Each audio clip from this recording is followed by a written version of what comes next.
вузға қатысты, медициналық универге қатысты сұрақтарыңызға жауап беретін боламын. Ол қандай сұрақтар дейтін болсақ, ол сіздің жасыңыз үлкен. Мысалы, мен білесіздер, после колледж түстім. Қазіргі таңда мен 2002 жылғы қыздармен, балдармен оқып жатырмын, иә.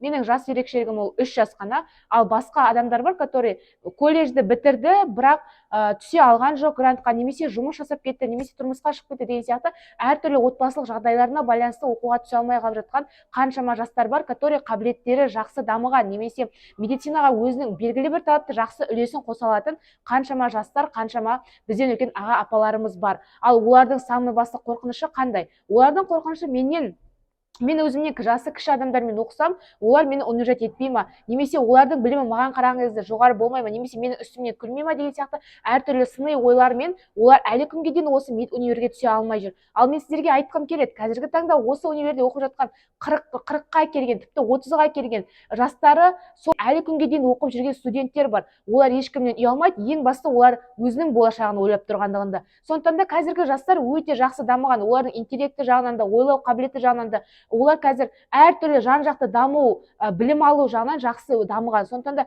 когда адам өте жақсы дамиды, адам өзінің ойлау қабілеті жақсы болады, ол сізге ешқандай да сізді бір келеке ету, немесе сізді бір мазақ қылу сынды әртүрлі ондай ойларды ойына алмайды. Наоборот, сізге поддержка жасап, егер сіз ол тікелей өзіңізге байланысты, сіз өзіңізді қалай ұстайсыз, оларға қандай отношение жасайсыз, дәл сізге де дәл сондай отношение жасайтын болады. Олар деген сізді апа, аға деп құрметтеп, немесе өзінің чисто группалас ретінде жақсы қабылдап, сіздің барынша дамуыңызға, осы медуниверді жақсы аяқтап шығуыңызға олар көмектесетін, поддержка беретін болады. Сондықтан да, егер әлі күнге дейін сіз осындай сұрақтармен мазалап, әлі күнге дейін қорқып жүрген болсаңыз, ондай қорқудың қажеттілігі жоқ. Себебі біздің универде жасы үлкендердің саны асып келеді қазіргі таңда. Сіздерге сәттілік, медициналық білімдеріңізді әрі қарай өсіре беріңіздер.